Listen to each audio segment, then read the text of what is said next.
Alors, chers amis, soyez salués. Oui, c'est le caporal. Moi, pour le moment, j'ai monté de grade. Je suis maintenant au grade général. Voilà, je suis au grade général. Alors, partagez la vidéo, envoyez ça à vos amis, à tous vos amis. Notre président de la République, le premier responsable des forces de défense et de sécurité, a accordé une interview à Fraternité, à notre télévision nationale, il n'y a pas 2 jours. Le jour de notre 58e anniversaire de la Côte d'Ivoire, le chef de l'État a accordé une interview. Alors, j'ai décidé ce soir de saluer le chef de l'État, le président de la République. Alors, connectez-vous, envoyez déjà la vidéo à tout le monde. Le temps de vous laisser sur le son.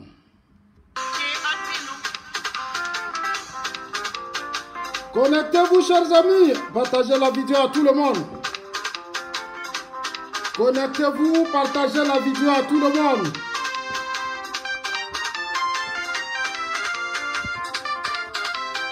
Connectez-vous, partagez la vidéo à tout le monde.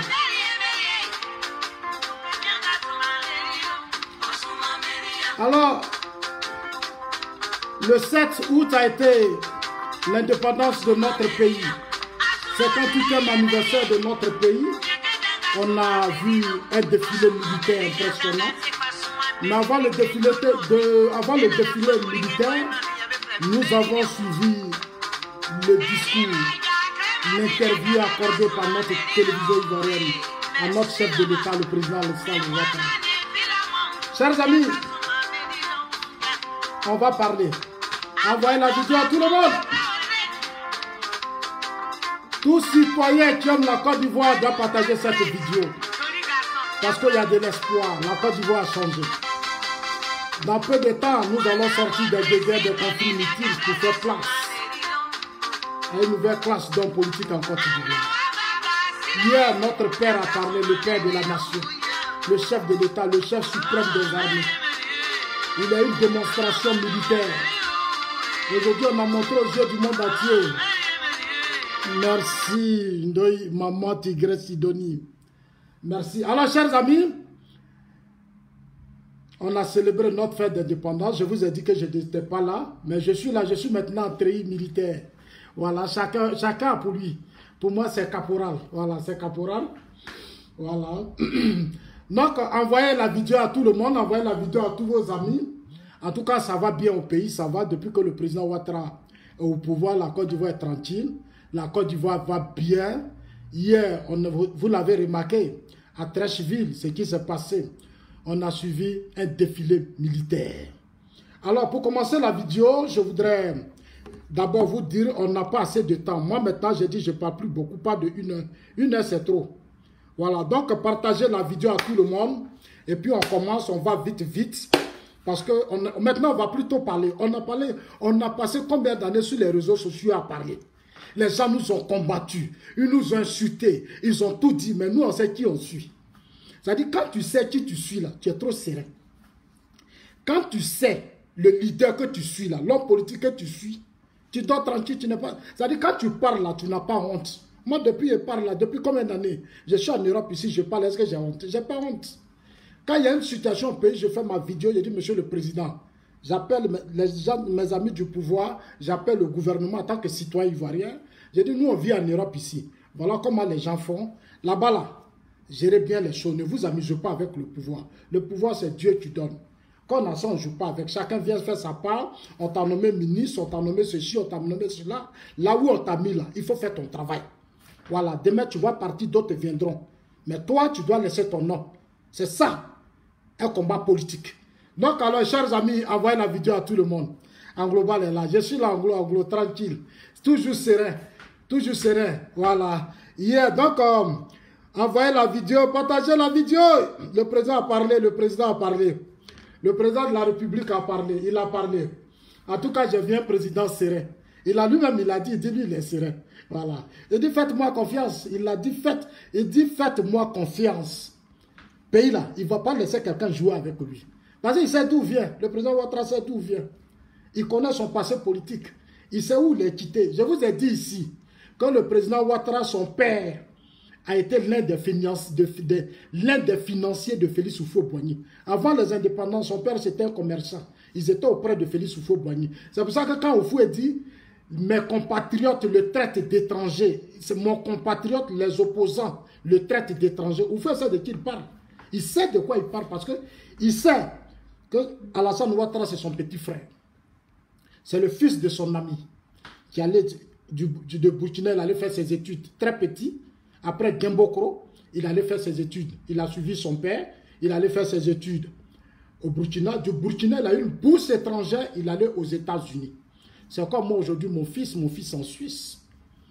Il est venu en Suisse à quel âge? Il avait même un an et demi.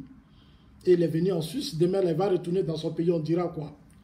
On dira quoi? Donc moi, mon combat, je sais quel combat je mène, je ne joue pas avec ça. Personne ne va me distraire parce que moi, je me bats pour protéger demain la vie de mon fils, la vie de mes enfants, c'est très important. Alors, chers amis, partagez la vidéo à tout le monde et puis on va parler. Je ne suis pas le seul. Nombreux l'ont quitté la Côte d'Ivoire. Ils sont venus se chercher en Europe en tant que, comme on appelle ça, aventuriers. Ils ont fait beaucoup d'enfants en Europe ici. Ils ont marié des femmes blanches, ils ont fait ceci, ils ont fait cela. Aujourd'hui, ils sont sur les réseaux sociaux et disent qu'ils sont panafricains. C'est eux qui insultent tout le monde, qui n'ont pas de respect. Ils croient que la trahison, c'est eux. Là, ils ont le droit de marier des femmes blanches, faire des enfants en Europe, ici, vivre en Europe. Les autres n'ont pas le droit. Les autres, ce sont des traites, ce sont des vendus. Et pour eux, c'est normal. Ils vont se mettre dans les rues de l'Europe en train de crier, crier, crier. Alors que l'Afrique a besoin d'eux. L'Afrique a besoin d'eux. Pendant des années, quand on a duré dans nos États, on doit rentrer dans notre compte. On doit rentrer sur la terre de nos ancêtres pour apporter ce qu'on sait faire à nos ancêtres. On ne reste pas ici pour insulter les chefs d'État. C'est pour ça que je disais hier à médias, les médias que Soro Diop finance avec Nadi Bamba, les Camerounais qu'on finance là. Je leur ai envoyé un message, j'ai dit, vos médias là, ouvrez ça, on va ouvrir le débat, on va parler. Parce que quand on dit le panafricanisme là, c'est accepter la contradiction sous vos médias. N'invitez pas des gens qui vont venir imposer, c'est comme une forme de dictature, vous ne changez rien, vous n'apprenez rien aux gens. Parce que quand vous venez, c'est la même chose, on doit écouter. C'est-à-dire, vous dénoncez en même temps la communauté internationale, mais vous-même, vous êtes des dictateurs, vous, les soi-disant panafricains. Parce que vous n'êtes pas pour la contradiction, vous n'aimez pas qu'on vous dise ce que vous n'avez pas l'envie de vous attendre. Pour vous, c'est vous ou rien. Mais nous, on ne peut pas accepter. Parce que notre combat, c'est le droit, c'est permettre aux gens de s'exprimer, dire ce qu'ils se pensent, ce qu'ils veulent, mais dans le strict respect de celui qui est en face de toi. Que ce soit dans les familles, dans la vie des enfants, partout. Nous, c'est le respect des droits de chacun. Voilà. Donc, chers amis, envoyez la vidéo rapidement, on va parler. On va parler, Prési a parlé. Moi, je vais partager, comme vous êtes fatigué maintenant de partager les vidéos. Moi, je vais partager. Une minute, hein. Je suis déchargé.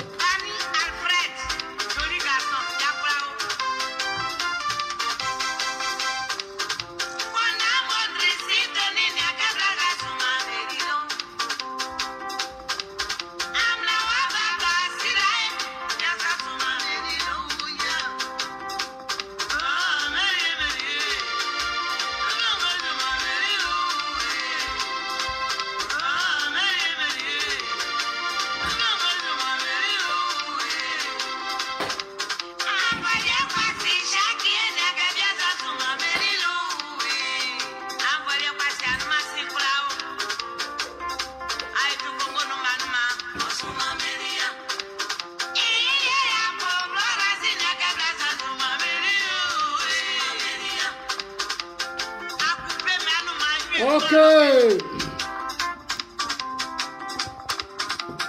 Ah oui, je fais décharger. Merci, Sidonie la tigresse. Alors, chers amis, je voudrais d'abord vous saluer tout le monde. Saluer déjà à tous ceux qui sont connectés, qui envoient déjà la vidéo à tous leurs amis. Hier, c'était la fête de l'indépendance, avant-hier, la fête de l'indépendance dans notre pays. Je sais qu'il y a des gens qui veulent déjà intervenir. Bon, il n'y a pas de souci, vous pouvez m'appeler sur mon WhatsApp, je vous donnerai mon WhatsApp. Voilà. Vous avez déjà, nombreux d'entre vous ont déjà mon WhatsApp. Voilà. Donc, on va d'abord saluer le chef de l'État, le président Alassane Ouattara. Mais laissez-moi juste un petit temps, moi-même aussi, d'envoyer déjà, parce que les gens se plaignent beaucoup. On dit, Zasso, Toi-même, il faut partager, parce que quand tu partages là, nous, on reçoit ça facilement. Voilà, partager là, c'est pas faire promotion des assos, parce que c'est pas un salaire que je reçois. Voilà, c'est de permettre aux uns aux autres de comprendre ce que c'est que la politique, parce que beaucoup sont dans la politique, mais ne comprennent pas, ils ne savent pas ce que ça veut dire. Nombreux viennent parce qu'ils veulent faire la promotion de leur ethnie, ils aiment des hommes politiques, ils aiment quelqu'un, ils veulent être otages de la manipulation, de la dictature et toute autre forme de choses. Ils viennent se comporter comme des petits esclaves, ils ne veulent pas défendre, ils ne veulent pas dire ce qui est juste. Ils se font otages des miettes, de beaucoup de choses. Nous, nous sommes là pour libérer les peuples, donner la chance aux uns et aux autres d'être libres, voilà, quel que soit, voilà, d'être libres, d'être protégés. C'est ça le sens de notre combat. Que ce soit nos enfants, nos femmes, nos frères, nos sœurs, dans ce pays, il faut que chacun soit protégé et que chacun ait ses droits. C'est le sens de notre combat. C'est pour ça que Dieu a permis que nous soyons à un certain moment donné dans le pays des Blancs. Ce qu'on voit ici, là, c'est ce qu'on doit faire chez nous. Voilà, chez nous, on ne doit pas encourager les gens à faire du n'importe quoi, à se maintenir au pouvoir pendant des années. On ne peut pas passer notre temps à adorer des individus pendant... Depuis qu'Oufou est mort, c'est les mêmes personnes qu'on doit adorer. Ça ne doit pas être normal, chers amis. Donc, c'est le sens de notre combat.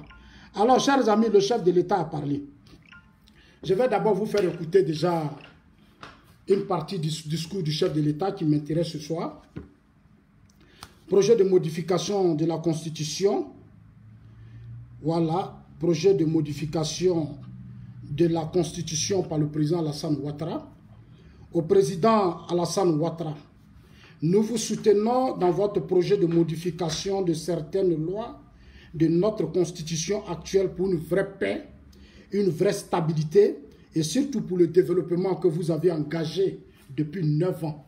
Donc, chers amis, voilà, c'est le thème. Je suis là pour dire merci au chef de l'État.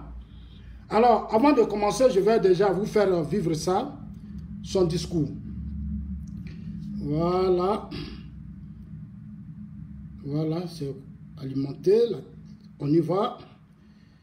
Voilà. Premièrement, non, ça, on commence d'abord par le discours, après le défilé militaire. C'est le défilé militaire qui rassure beaucoup. Le défilé militaire qui rassure beaucoup. Ça dit, depuis moi, c'est maintenant, je vois qu'on a une armée moderne qui est en train de naître. Une armée qui n'est plus dans les coups d'État, rébellion, les militaires qui sont au service des hommes politiques. Là. On n'est plus dans ça. C'est une armée qui défend maintenant le territoire de la Côte d'Ivoire. Aujourd'hui, le pays, le Burkina, tous les pays du monde, nous ont suivi notre armée en direct. Donc, je voudrais d'abord, pour commencer, saluer d'abord non seulement le chef de l'État et son épouse, parce que maman Dominique Ouattara, c'est une source d'inspiration. Voilà, donc nous, on la salue. On la salue parce que depuis qu'elle est première dame, tout va bien. La Côte d'Ivoire est bien éclairée. Il y a la lumière, on voit qu'il y a une certaine visibilité. C'est tout ce qui se fait. Donc, dis ça à maman, allez-y, dis à maman Dominique Ouattara que Zasso te salue. Zasso dit vraiment merci. Merci à notre maman, la blanche, la femme claire. En tout cas, elle, ça dit depuis les premières dames là, le pays là est bien éclairé. Il y a pas de, tout va bien, les investisseurs, les hommes d'affaires. En tout cas, le pays va bien. Allez-y lui dire ça que je lui dis merci. Je lui dis merci parce que c'est la femme claire naturelle. Voilà, c'est naturel. C'est tout un réseau, c'est tout un système. Voilà, les femmes. Il faut qu'en Afrique, on ait ce genre de femmes de première dame pour faire avancer l'Afrique. Ce n'est pas une histoire de France, communauté internationale, non. C'est ce qu'on choisit, c'est ce qui fait nos pays. Voilà, donc, chers amis, on va déjà continuer. On va d'abord commencer par le discours du chef de l'État. Il y a une rumeur qui court, monsieur le Président. Est-ce que vous allez... Voilà, mais d'abord, avant de commencer, je voudrais vous saluer, vous tous les Ivoiriens. Soyez salués. C'est ça qui vous salue, votre frère Ngloba. Voilà, j'ai été l'un des porte-parole chargés de la jeunesse du président Alassane Ouattara. Voilà, donc je soutiens mon patron, c'est mon vrai patron qui est là. Je n'ai pas autre patron. 2010, là, ça, là, c'était un esprit. Mais ça, là, ça, c'est mon vrai patron. J'ai commencé ça dans les Agora. Voilà, c'est dans les Agora que j'ai commencé son combat. Voilà, mais le diable, à un certain moment, mais je suis là, je vais bien. En tout cas, soyez sereins, je suis allé au pays, j'ai tout visité, tout va bien. Alors, je vais d'abord saluer le chef de l'État, son épouse, saluer le Premier ministre Amadou Gon, parce que le chef de l'État lui-même l'a salué. Il a reconnu le travail du Premier ministre Amadou Gon. Depuis que Amadou Gon est Premier ministre, je pense que les choses sont beaucoup plus calmes. Le pays au travail, les choses vont très très bien. C'est un homme rigoureux, ferme. C'est un homme compétent. Ouais, c'est un intellectuel. C'est un intellectuel qui a travaillé dans les grands travaux. Il sait ce que c'est que le développement. Lui-même, il a dit. Voilà, donc je voudrais vraiment saluer le Premier ministre Amadou Gon pour tout ce qu'il fait pour la Côte d'Ivoire. Ça nous rassure, ça nous permet de comprendre que dans quelques années, notre pays fera partie des plus grandes nations au sein de la CEDEAO, même dans le monde. Je voudrais saluer le jeune ministre, mon frère, le ministre Ahmed Bakayoko, en tout cas, qui depuis qu'il a pris la tête du ministère de la Défense, parce que j'ai commencé par Amadou Gon parce que quand il y avait d'autres premiers ministres, il y avait trop de difficultés. Il y avait trop de difficultés. J'ai remarqué ça, il y avait trop de n'importe quoi, trop de désordre. C'est pour ça que je parle toujours de la responsabilité, de la rigueur et de la fermeté dans la gestion des affaires de l'État. Les affaires de l'État, là, c'est la responsabilité. Quand des gens font des choses, ils sont à la tête des ministères de quoi on les nomme et qu'ils font des bêtises, il faut les dégager. Sans émotion, tu les enlèves. Parce que c'est la vie d'une nation et d'un peuple qui est en jeu. Donc on ne joue pas avec. Tu places des gens qui vont faire l'affaire. Des gens qui vont t'accompagner dans ton travail parce qu'il n'y a que toi seul pour faire ton bilan. Aujourd'hui, quand le président Ouattara parle et puis dit mon bilan est inattaquable, il sait de quoi il parle, chers amis. Il sait de quoi il parle. C'est parce qu'il a une équipe autour de lui avec qui il fait actuellement un excellent travail. Je n'ai pas dit que tout est parfait. Je n'ai pas dit que tout est parfait. Mais par rapport aux autres, après Félix Houphouët-Boigny, il est l'un des chefs d'État qui a plus apporté à la Côte d'Ivoire. Donc je voudrais saluer le Premier ministre pour sa compétence, sa rigueur, c'est comme on appelle ça, sa rigueur. Saluer le ministre de la Défense, mon frère Ahmed Bakayoko, le jeune ministre, qui fait aussi un excellent travail depuis le coup d'État manqué de Bouaké, où Soro Diom et son camp ont voulu renverser le régime d'Abidjan. Oui, je le dis pour ceux qui ne savent pas. En 2017, Diom Soro et son camp ont voulu renverser le régime d'Abidjan. Ils ont voulu précipiter la succession du président Ouattara. Voilà, ils ont voulu précipiter la succession du président Ouattara. Le président Ouattara a toutes les informations. Diom Soro, quand il y a eu cette histoire de coup d'État, les enfants, les mutins qui ont pris les armes, qui ont paralysé la Côte d'Ivoire, Diom Soro a été écouté, chers amis. Moi, je vous dis toujours, Diom Soro a pleuré. Il a pleuré, mais on a pardonné parce qu'on veut toujours lui donner un peu de chance. Mais malheureusement, mon frère, comme on est de même génération, peut-être il me dépasse un peu d'âge, mais on est de la même génération. Lui, il est devenu riche parce qu'il a pris les armes. Zazo, lui, n'est pas encore riche. Parce qu'il n'a pas pris une partie des gagnants. Si Zazo prend une partie Donc, chers amis, Diom Soro est devenu riche. Il veut maintenant devenir président de la République. Il est maintenant lié à Babo, il est lié à Bédié, il manipule les aînés. Il joue avec les aînés. Mais comme nous sommes là et que nous sommes de la même génération, nous sommes aussi des hommes conscients et responsables, on est toujours là pour interpeller Diom Soro. Donc, cette tentative de coup d'État qui a voulu fragiliser le pouvoir d'Abidjan, suite à cela, le président Ouattara a pris ses responsabilités. Il a nommé le ministre Ahmed Bakayoko à la place de mon frère Donwayi. Parce que Donwayi, lui, jouait le jeu. Il jouait le jeu de Soro. Il se laissait trop faire. Il y avait trop de désordre. Il y avait trop de désordre. Trop. Voilà, trop de désordre. Aujourd'hui, les gens ont été matés à Bouaké. L'ordre est revenu à Bouaké. Le pays va bien. Aujourd'hui, le jeune ministre fait un exploit. Hier, il a fait un défilé. Le 7 août, il a démontré encore qu'il est compétent et qu'il est prêt pour son pays. Il est prêt pour donner une chance à son pays, faire de son pays une grande nation, faire de son armée une armée civilisée, moderne, au service de la République et au service du pays.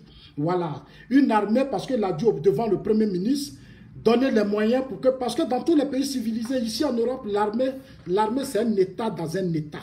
L'armée fait les routes, l'armée fait les ponts, l'armée nettoie les villages, l'armée fait tout. Voilà, l'armée, ce n'est pas des gens qui restent dans des casernes et qu'il y a des problèmes, ils courent. Non, ce n'est pas comme ça. L'armée au service du peuple. Quand un village est propre, une ville est propre, c'est que l'armée est véritablement impliquée. Donc, notre armée, nos armées doivent être au service de la population.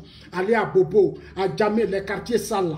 L'armée arrive un matin, ils vont voir le maire, on dit ça là, nous on n'est pas d'accord avec ça. Ici c'est sale, ici c'est sale, ici c'est sale. Nous l'armée, on ne veut plus de ça. Demain matin, vous allez voir que la vie devient propre. Donc ça, c'est le travail de l'armée. Ils sont ingénieurs, ils sont techniciens, ils sont professeurs, ils sont docteurs, ils sont tout. Donc c'est tout un système. C'est pour ça que ici, les armées sont des armées fortes. Et le ministre Ahmed Bakayoko l'a dit devant le Premier ministre, voilà, au ministère de la Défense et de la Sécurité. Et je sais que le Premier ministre a bien pris note. Il a bien pris note. Donc, merci en tout cas au ministre de la Défense. C'est un jeune. Les soldats sont des jeunes. En tout cas, merci. Et puis, continuez de faire un excellent travail. Nous prions encore le gouvernement actuel en fait de sorte qu'il y ait encore plus de moyens au service de l'armée. J'ai vu tous ces jets que vous avez payés, ces avions de guerre, en tout cas, tout ce que vous appelez notre armée est devenue aujourd'hui. Il faut encore continuer. Il faut encore continuer. C'est pour ça qu'on va se battre pour une Côte d'Ivoire. Après le président Ouattara qui va continuer jusqu'à 40 ans. Voilà, il faut placer des hommes dès maintenant. Il faut les former. Et puis on va les placer sur au moins ces 20 ans, 30 ans. La Côte d'Ivoire restera un grand pays. C'est ce que les Blancs font. Voilà. Donc, merci au ministre de la Défense, le maire d'Abobo, qui fait actuellement un excellent travail avec mon grand frère Ibrahim Sissé Bakongo, qui sont des maires qui font actuellement un excellent travail. Je voulais saluer le ministre des Affaires étrangères à Montano. Il ne faut pas oublier dans les remerciements le ministre des Affaires étrangères à Montano, qui fait aussi un excellent travail à la tête du ministère des Affaires étrangères. En tout cas, il verrouille tout. Il verrouille tout, ce qui fait qu'aujourd'hui, c'est difficile de rester à l'extérieur et puis faire un coup d'État. Renverser le régime d'Abidjan, c'est très difficile parce que le ministre des Affaires étrangères fait un excellent travail. Il appelle partout, il est partout, il rentre, il veut voir comment... On m'a dit qu'il y a eu plus de 60 milliards qui ont été investis au plan international pour repositionner l'image de la Côte d'Ivoire. C'est déjà excellent. C'est déjà excellent et c'est à saluer. Alors, chers Ivoiriens, maintenant le pacte que nous avons signé, on va signer un pacte, c'est de suivre le chef de l'État, l'accompagner, rester avec lui, jeunesse, c'est-à-dire une jeunesse consciente, responsable, mature, qui sait ce qu'elle veut. Parce que nous, on a souffert, nous les jeunes. Nombreux d'entre nous sont morts. Nombreux d'entre nous ont été otages des conflits politiques. On nous a humiliés pendant des années. On a tout perdu. Aujourd'hui, on doit se repositionner au cœur du débat politique. Donc, il faut suivre des gens qui vont vous accompagner, qui vont vous permettre de réaliser vos rêves. Ne suivez pas des gens qui sont nostalgiques du passé. Ne suivez pas des gens qui vont vous mettre dans les émotions, dans la passion, qui vont faire jeter dans les rues, aller faire palabre, casser les urnes, aller frapper les militaires, les policiers, vous entretuer, tuer vos frères, vos soeurs. Ça, c'est de l'esclavage. Ça, avant, on faisait ça. Maintenant, le monde a changé. C'est l'école, c'est l'éducation, c'est la formation, c'est l'emploi. C'est pour ça que le Premier ministre Amadou Gon a déjà lancé le projet 5000 emplois avec des guichets qu'on a ouverts partout sur toute l'étendue du territoire pour permettre à la jeunesse d'aller s'inscrire et puis voilà, essayer de faire des formations. Alors, chers amis, on va commencer avec le discours du chef de l'État. Voilà, saluer le journaliste. Je vais saluer le journaliste, comment il s'appelle, le journaliste qui a fait... Son nom m'échappe là. Brouaka Pascal, tu as fait l'interview. Je voulais dire à Brouaka Pascal, merci. Parce que tu as été un grand journaliste. Toutes les questions. Ça veut dire que tout ce qu'on dit là, l'opposition, bon, moi, je n'ai pas d'opposition dans mon pays. Ça, c'est des gens, des aigris, des gens rassasiés qui jouent aux enfants gâtés. Ça, c'est pas ça une opposition. La lole, bognon, les soros, les quoi là, c'est pas ça, les bédiers, c'est pas ça qu'on appelle une opposition. Ceux-là, ce n'est pas des opposants. Ils étaient dans le pouvoir pendant 9 ans. Il reste 1 an. À 1 an, ils disent qu'ils sont opposants. Moi, ça, là, je n'appelle pas ça opposants. C'est de la voyousie, c'est du banditisme, c'est de distraire les gens, prendre les gens pour des cons. Nous ne sommes pas des cons. Donc, nous, on ne rentre pas dans leur jeu. Voilà. Nous sommes là pour éduquer les gens. Voilà, chers amis, on ne rentre pas dans leur jeu. Des gens qui ont fait la rébellion dans ce pays disent qu'ils sont opposants. Vous avez fait rébellion. Vous étiez dans une rébellion qui a massacré, qui a tué des gens. Et ce matin, j'attends Lelo Bogno qui fait un poste et qui parle d'état de droit. Il dit que si on est dans un état de droit, après l'interview du chef de l'État, normalement, la télévision devait donner des micros à choses, comme on appelle ça, aux opposants. Alors Lelo Bogno, vous n'êtes pas une opposition. L'état de droit, là, c'est parce qu'on vous tolère. Sinon, vous, là, vous ne pouvez pas être opposant. Des gens qui ont pris des armes, là, leur place, là, c'est dans la police, ça dit, c'est la prison. Vous devez être devant des juridictions. Voilà. Si on veut appliquer l'état de droit, là, vous serez devant la justice, vous serez devant les prisons pour justifier vos crimes, tout ce que vous avez fait.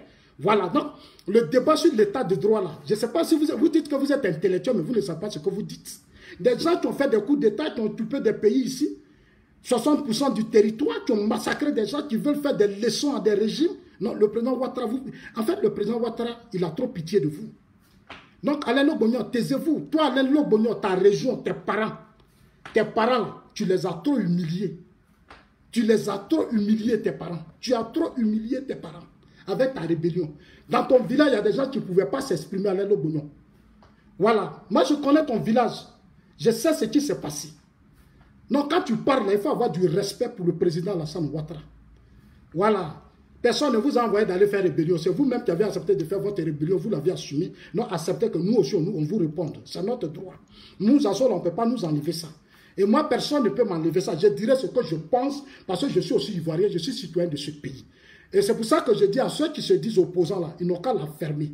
Ce n'est pas des opposants, c'est des comédiens, c'est des cinéastes. Ils veulent qu'on les regarde, c'est des gens rassasiés, qui ont tout obtenu et qui veulent toujours avoir, ils veulent toujours manger, eux ils veulent manger.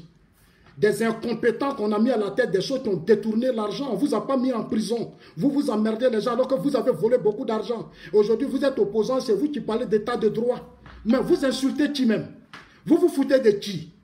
Vous, Alain Lobognon et tous les autres, vous vous foutez de qui? Vous là, vous pouvez être député? Vous pouvez être député? On sait comment vous êtes devenu député? Un député là, on regarde ton background, ton passion, on regarde tout. Ici, n'importe qui ne devient pas député. Mais vous, on vous a toléré à un certain moment donné de l'histoire. Voilà, parce qu'on voulait régler des problèmes. Mais malheureusement, comme vous avez fait la rébellion, vous avez eu des armes, vous avez beaucoup d'argent, vous voulez le pouvoir. Mais le pouvoir ne va pas vous donner parce que le pays là, ça coûte cher. Voilà, 9 ans, vous êtes devenu riche. Fermez là et puis arrêtez d'emmerder les gens. Arrêtez d'emmerder les gens et permettez maintenant qu'on donne la chance à une autre génération. Ces jeunes, ces enfants, ces femmes qui sont là ont besoin d'avoir une vraie vie.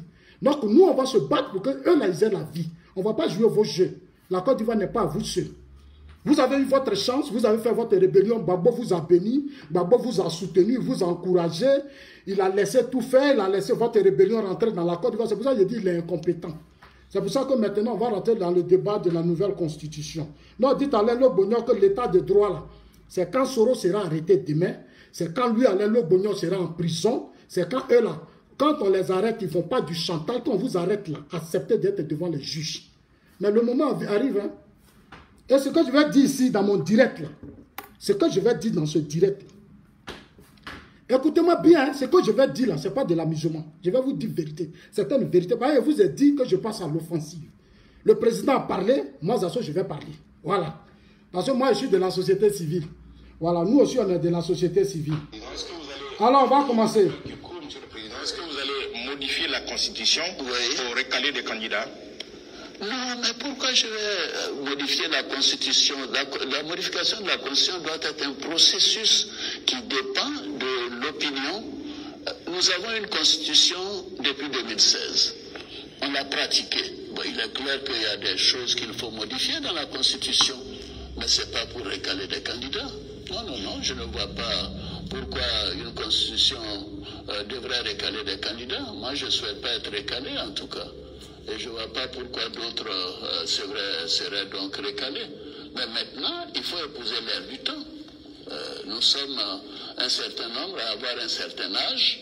Peut-être qu'à un moment donné, nous devrions réfléchir à ce que nous pouvons donner à notre pays au-delà d'un certain âge. Mais c'est tout, autrement, mais il y aura des modifications de la Constitution parce que nous remarquons qu'il y a des petites choses qui méritent d'être adaptées et j'essaierai de voir avec les uns et les autres qu'est-ce que nous devons modifier. Alors, merci beaucoup, Monsieur le Président. Je vais faire repasser encore cette partie pour une dernière fois. Parce qu'une fois que je fais repasser ça, je parle, je bloque et je vous demande de partager la vidéo. Parce que je vais parler. Aujourd'hui, mon combat là, c'est une nouvelle classe d'hommes politiques. C'est-à-dire Gbagbo, Ouattara, Soro Diom, Bédié. On va faire leur bilan. Moi, le bilan est clair. Hein? J'ai dit depuis au fou et mort, le président Ouattara, si moi je dois noter le président Ouattara, là, on va noter le président Ouattara bientôt. Parce que depuis qu'au fou et mort, tous ceux qui ont gouverné ce pays doivent être notés. Voilà. Et nous, on voit pour lui. C'est tout ce qu'il fait, on voit. Ça est sous nos yeux, on touche. Je suis allé à Abidjan même, j'ai touché. Moi-même là, j'ai touché. Non, je sais de quoi je parle. Mais sous les autres là, j'ai rien vu, j'ai rien touché. C'était des discours politiques panafricanistes, c'est la communauté internationale, c'est la France. On a passé tout notre temps à insulter. Bédi est venu les recettes d'ivoirité pendant des années. Donc aujourd'hui, on va parler, chers amis. Envoyez la vidéo à tout le monde, s'il vous plaît. Voilà, ne gardez pas la vidéo pour vous tous, pour vous seuls. Envoyez ça à tous vos amis. Dites que c'est Anglo qui est en direct. Voilà, je suis en direct. Donc on va rebisser ça encore une dernière fois parce que c'est très très important.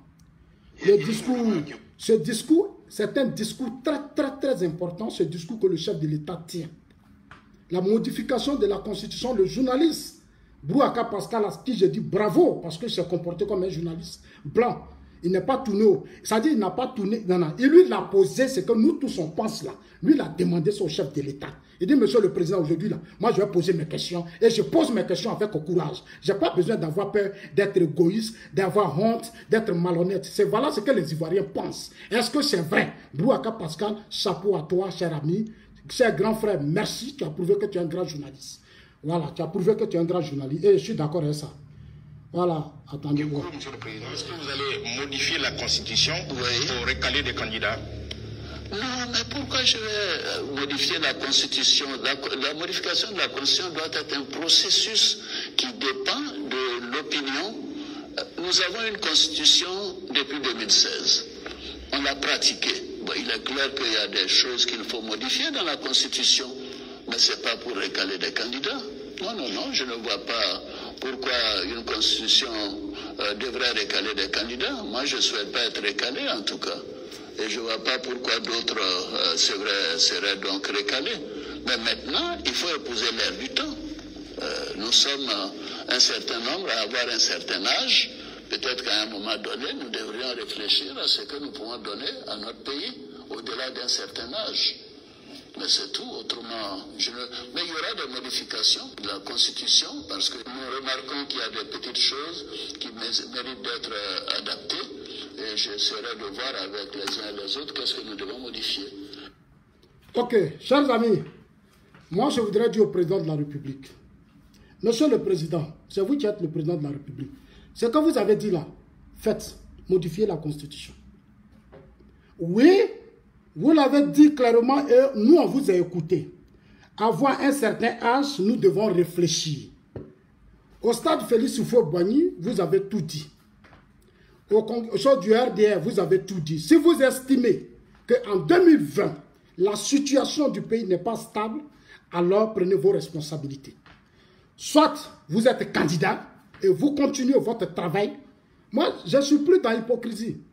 En 2000, là, si vous estimez que la situation n'est pas encore propre, parce que vous avez beaucoup investi, si vous estimez que la situation n'est pas encore stable, prenez vos responsabilités et vous vous posez comme candidat. Maintenant, si vous estimez que vous êtes fatigué et que vous voulez donner la chance à une autre classe d'hommes politiques, monsieur le président, modifiez la Constitution. Modifiez, réunissez les députés, les sénateurs, modifiez la Constitution. Pour une fois, vous êtes au pouvoir, Dieu a permis que vous soyez là, réglez les vrais problèmes, ne les déplacez pas, monsieur le président de la République. Ne déplacez pas les problèmes, réglez-les. Dans tous les pays du monde, tous les Obama sont en vacances. Les Obama, les Sarkozy, eux tous ils sont partis. Dans notre pays là, Gbagbo, Bédié là, ils n'ont qu'à retourner directement. C'est-à-dire créer toutes les conditions pour ne plus qu'ils reviennent encore sur la scène politique. Gbagbo a déjà gouverné. Bédié a gouverné. Ils n'ont rien foutu dans ce pays. Soro a eu 60% du territoire national pendant 8 ans. Il a tout eu. Soro n'a rien fait. Modifiez la Constitution et faites ce qui vous semble bien pour l'avenir de ce pays. Ce pays-là, après vos études, vous êtes venu à la BCAO, vous êtes devenu Premier ministre. Premier ministre, vous savez ce que vous avez vécu. Mais ce n'est pas vous seul.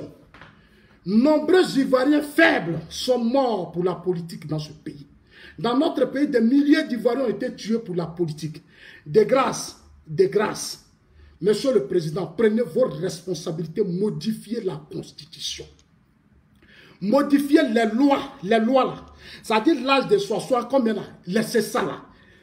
Arrêtez, bloquez ça. Voilà, bloquez. Descendez. Moi, je vous dis descendez, monsieur le président.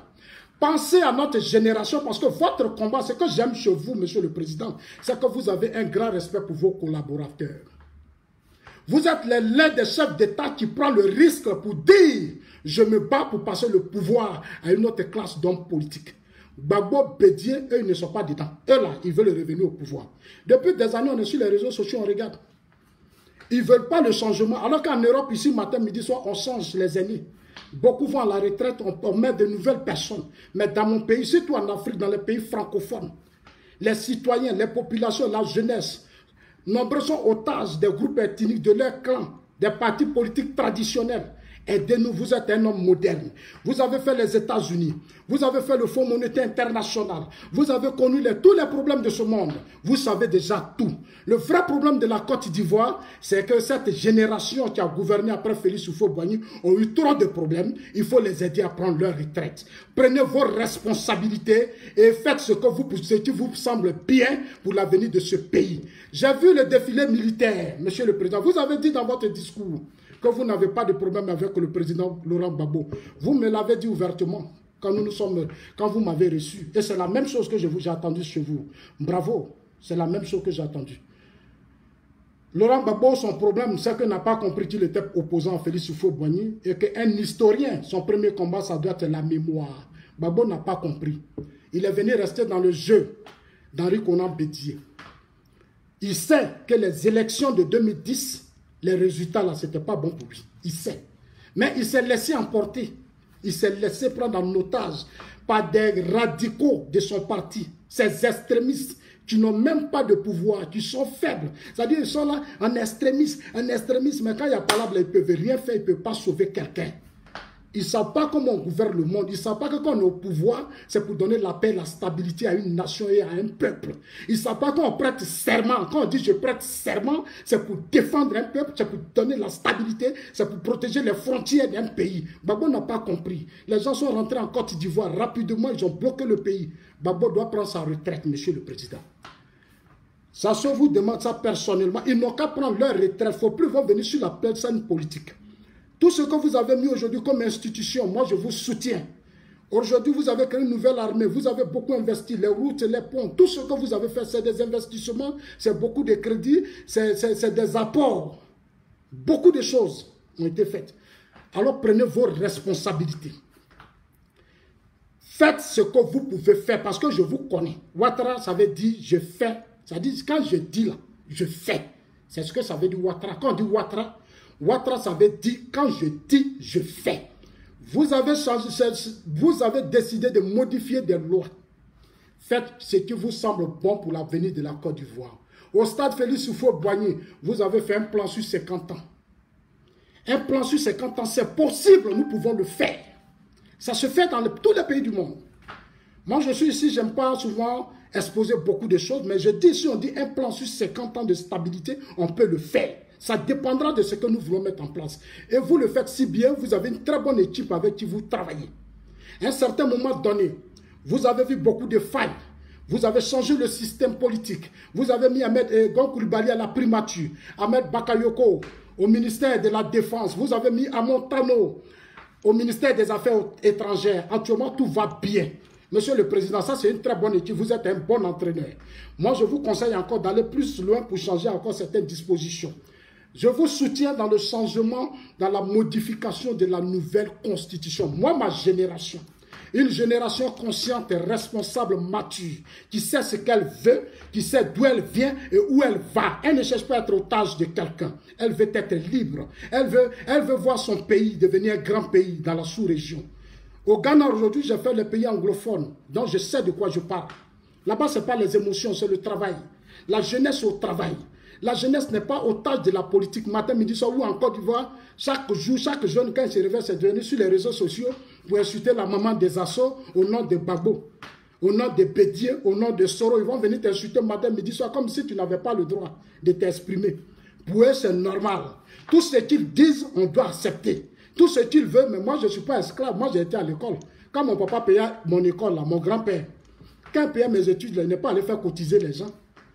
Moi-même, matin, il partait au champ, mon grand-père dans le champ de cacao, il mettait cacao sur ma tête, il prenait pour payer mes études. Je ne me vois pas aujourd'hui. Hein, tout ce que j'ai fait, des gens viennent venir m'asseoir sur les réseaux sociaux et des gens vont m'imposer leur dictature. Je ne peux pas accepter la dictature. J'assume tout ce que je fais.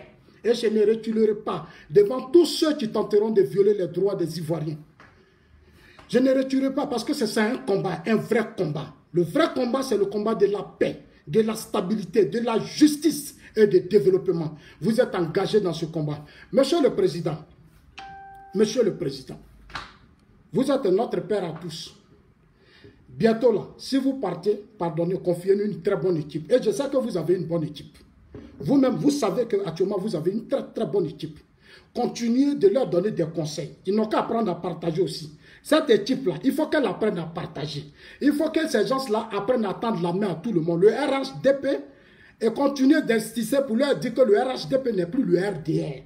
Le RHDP va au-delà du RDR. Le RHDP va au-delà des cadres du PDCI et des cadres du RDR. Le RHDP, c'est pour nous tous. Ça doit être notre formation politique. Ça doit être notre affaire. Ça doit être pour nous tous. Depuis combien d'années? Depuis 10 ans. C'est eux seuls. PDCI, RDR. PDCI, RDR. Depuis combien d'années? 9 ans. C'est eux, on voit chaque jour. Hein? PDCI, RDR. PDCI, RDR, RHDP doit aller au-delà de ça. RHDP doit aller au-delà de ça. Je ne veux pas parler. Depuis je me tais, mais bientôt je vais parler maintenant le président. Il faut que le RHDP, on essaie de faire comprendre aux militants du RDR et du PDCI RDR que quand on dit oufouettis là, c'est pas parce que vous êtes PDCI et puis RHDP. Oufouettis, c'est nous tous. Les 322 462 km², les 26 millions d'habitants. C'est nous tous qu'on appelle RHDP.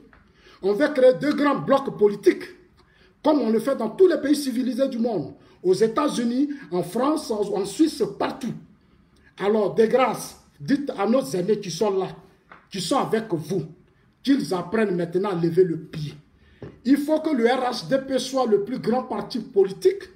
Premier tour, là, quand on va aller aux élections en 2020, là, il ne faut même pas le premier résultat, ce n'est pas comme en 2010, Gbagbo était au pouvoir, ils sont LMP, et puis ils ont eu 38% au premier tour. Non, cette fois-ci, Bédié n'est plus là.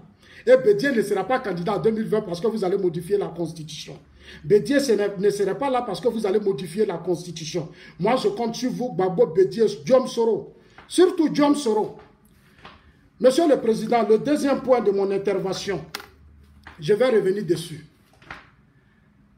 L'équipe que vous avez mis là, continuez de sensibiliser les cadres de vos partis. Continuez de parler aux cadres de vos partis.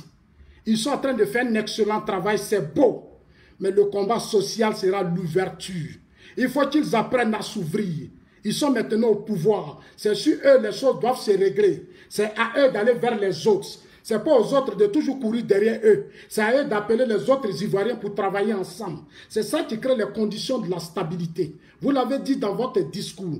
Les discriminations, la haine, le rejet des autres sont souvent la base de beaucoup de choses. L'excellent travail a commencé.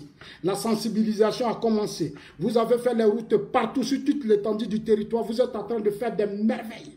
Vous êtes en train de faire des merveilles, Monsieur le Président. Après, c'est vous qu'on voit. Faites de sorte que le RHDP soit un parti ouvert à tout le monde, sans exclusion. Moi, j'attendais que l'opposition crée leur plateforme. Malheureusement, Bédié n'a pas confiance en lui. Diom Soro n'a pas confiance en lui. Bani n'a pas confiance en lui. Tous ceux qui sont dans l'opposition n'ont pas confiance en eux. Eux, ils attendent Gbagbo. Quelqu'un qui est en prison depuis 9 ans, qui n'a plus de pouvoir. Et ils veulent se réconcilier avec lui pour prendre le pouvoir. Alors que Gbagbo, là, ces militants-là, ça fait des années, ils sont là en train de boycotter. Après, ils ont tout boycotté, ils n'ont pas de député, ils n'ont pas de maire, ils n'ont rien. Comment ils vont gagner une élection? Pour gagner une élection, il faut avoir beaucoup d'argent, il faut avoir des réseaux. Le pouvoir, c'est du business, c'est du marketing. Ce n'est pas un jeu d'enfant. Tous ceux qui veulent, qui tu veux aller là, ils vont te regarder derrière toi, qui a qui derrière toi.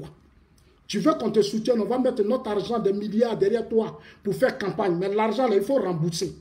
Aujourd'hui, là, dans ce monde entier, là, qui va soutenir Bédié, qui va soutenir la coalition Bédié-Soro, alors que Soro a des problèmes au Burkina. Soro a déjà des problèmes avec le Burkina Faso. Le monde entier sait que Diom Soro a des problèmes avec le Burkina Faso. Une coalition, j'ai appris que Laurent Gbagbo ne veut pas de Diom Soro. Parce que John Soro, pour Gbagbo, Soro l'a trahi. Soro l'a humilié. Il a donné beaucoup d'argent à John Soro. Soro a promis d'aider Gbagbo à gagner les élections. Soro a promis à Gbagbo de gagner les élections. Nadi Bamba et John Soro, Gbagbo leur a donné beaucoup d'argent. Aujourd'hui, voilà Soro. J'ai appris que Gbagbo n'a plus besoin de lui. Sur ce côté-là, Gbagbo, Nadi Bamba même sont souvent en frottement, ils ne s'attendent pas bien sur ce sujet. Gbagbo ne veut pas de Soro dans la plateforme parce que Soro l'a trahi. Ça, je vous dis une vérité. Gbagbo ne veut pas de Soro parce que Soro l'a trahi. Voilà, une plateforme. On n'a pas besoin d'un prisonnier politique pour faire une plateforme. Mais ils disent qu'ils vont aller voir Gbagbo. C'est pour ça que je dis en Côte d'Ivoire, il n'y a pas d'opposition. Il n'y a pas d'opposition en Côte d'Ivoire. C'est des comédiens. C'est des aigris, c'est des égoïstes. C'est des gens qui ne savent même pas ce qu'ils veulent, chers amis. Ils ne savent pas ce qu'ils veulent. Le seul chef d'État aujourd'hui en Côte d'Ivoire qui n'a pas d'opposition, c'est le président Ouattara. Mais pourquoi le président Ouattara? Parce que l'opposition ne comprend pas jusqu'à présent sa politique. Un président qui a cède au pouvoir d'État et qui fait venir tout le monde entier en Côte d'Ivoire. Non, ils sont dépassés. L'opposition est dépassée. L'opposition est mélangée, ils ne comprennent pas. Et ils étaient au pouvoir, le pays était, c'est-à-dire le pays était infréquentable. Depuis que le président Ouattara est au pouvoir, le pays est infréquentable. Obama, Merkel, toutes les sortes de conférences en Côte d'Ivoire. On dit on va faire maintenant notre métro bientôt. Ils ont fait nos ponts, ils ont tout fait, tout cet argent. Bédi a voulu faire les ponts, il n'a pas eu crédit. Gbagbo a voulu faire les ponts, il n'a pas eu crédit. Le président Ouattara est venu, lui il a tout fait. Donc l'opposition ne comprend pas. Pour finir, même Mamadou Koulibaly, et maintenant il est sur Facebook comme Zasso. Mamadou Koulibaly est devenu l'opposant des réseaux sociaux. Il ne va plus.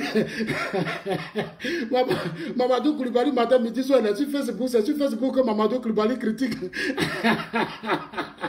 Mamadou Koulibaly, matin, midi, soir, il est sur Facebook. Au lieu de chercher à aller convaincre le peuple, ils sont tous sur Facebook. Ils disent non, on va retrouver Zasso sur Facebook. On va rejoindre Zasso, Gouza et Johnny Pachoko. Alors qu'eux, ils sont payés par l'État de Côte d'Ivoire. Chaque mois, les partis politiques sont financés à hauteur de millions, des centaines de millions. Maintenant, ils sont venus s'asseoir sur les réseaux sociaux comme nous. Mamadou Koulibaly a enregistré ses vidéos et puis il balance sur les réseaux sociaux. Il va booster sa page, tout le monde regarde ses commentaires, ça me fait pitié. C'est pas ça une opposition. Alors, donc, monsieur le président de la République, nous on compte sur vous. Chers amis, allez-y dire au président que Zasso dit régler définitivement le vrai problème. Le vrai problème là, c'est le départ de cette génération. Avec John Soro qui est jeune puis qui est vieux en même temps. Parce que lui, il est jeune et puis il est vieux. C'est-à-dire, lui, sa mentalité, c'est le désordre, c'est les palabres. Il a eu sa vie dans le désordre. Il a eu sa vie dans l'indiscipline totale, dans la guerre, dans la violence. Donc, lui, il veut toujours imposer la violence. C'est pour ça que je dis à ses partisans, ne comparez pas John Soro à Amadou Gon Koulibaly. Voilà. Ne comparez même pas John Soro à Amadou Gon Koulibaly. Ils m'ont appelé ici Zassan. Il dit, Gon là, vous ne connaissez pas. Moi, je connais Gon. Je le connais très bien. C'est vrai que depuis le Premier ministre, on se voit, on se dit bonjour, mais on se regarde. Mais ce que je vais vous dire, c'est quelqu'un qui ne doit personne. Il s'est battu, ses parents avaient ses moyens, son père a travaillé, son père a été Félix Houphouët-Boigny. C'est quelqu'un là. C'est-à-dire, si demain, dans l'avenir, on veut confier la tête de la Côte d'Ivoire aux gens, si on les prend là, la Côte d'Ivoire va avancer plus. La Côte d'Ivoire serait un grand pays. Que ce soit Gon, que ce soit Med, la Montano, c'est des gens qui ne doivent à personne. Parce que eux, leurs parents travaillent, ils ont eu leur vie. C'est nous, nos parents, bon, c'est la vie, c'est Dieu. Sinon, eux, leurs parents, voilà. Donc, c'est la vie. Donc, eux, on doit leur dire que, grands frères, chers amis, comme vous avez plus de chance que nous, s'il vous plaît, créez les conditions d'une vraie stabilité, puis mettez fin à toute forme de corruption, toute forme de désordre, imposez-vous. Tous ceux qui veulent créer le désordre dans ce pays, il faut les recadrer immédiatement. Au plan international, partout, allez-y, comme vous l'avez fait depuis combien d'années, vous faites un excellent travail. Moi, en tout cas, depuis que je soutiens le président Ouattara, je suis tranquille. Hein. Moi, je dors bien, je rentre à Abidjan, je rentre bien, je suis tranquille.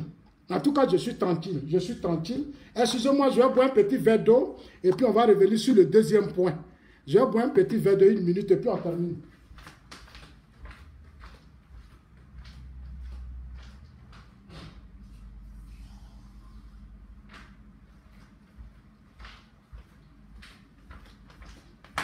Voilà. Alors, donc, chers amis, Alors, chers amis, comme je l'ai dit, hein, le président a parlé, il a tout dit. Hein, il a tout dit. Il a un bilan inattaquable. Les opposants n'ont jamais critiqué son bilan. Tout ce qu'ils attaquent, c'est pas, si ce n'est pas CEI, alors que c'est cette CEI-là, le président était clair.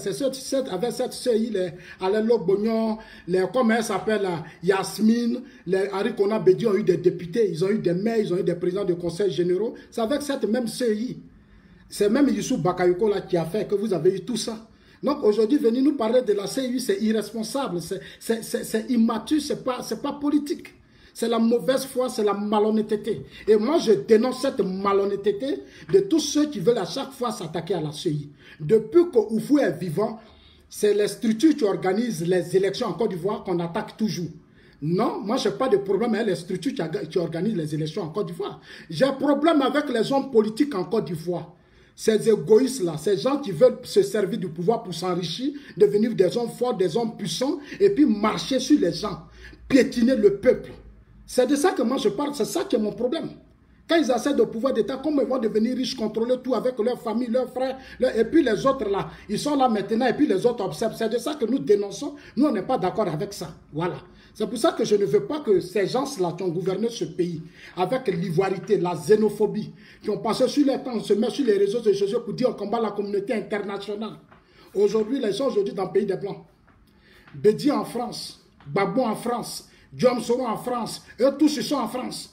Les gens qui disaient qu'ils n'étaient pas d'accord avec la communauté internationale, aujourd'hui vivent là-bas tranquillement avec leur famille. Ils sont avec leur famille. Moi, on ne peut pas me distraire parce qu'on vit dans les mêmes pays. Je ne peux pas dire les mêmes pays, vous vivez en France, moi je sais où je vis. Voilà, donc j'ai une autre mentalité des choses. C'est pour ça que je ne recule pas devant ceux qui veulent... Non, moi je ne recule pas devant ça. Je dis ce que je pense et quand ce n'est pas bon, je dirais que ce n'est pas bon. Tu ne m'aimes pas, je ne t'aime pas. Et puis quand quelqu'un ne t'aime pas, il ne faut pas forcer. Voilà, il faut donner sa paix.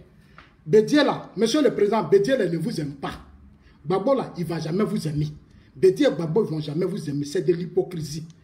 Vous êtes venu au pouvoir. C'est pour ça que je suis d'accord avec vous. Quand vous avez répondu dans votre discours, monsieur le président, que vous n'avez pas de problème avec Gbagbo.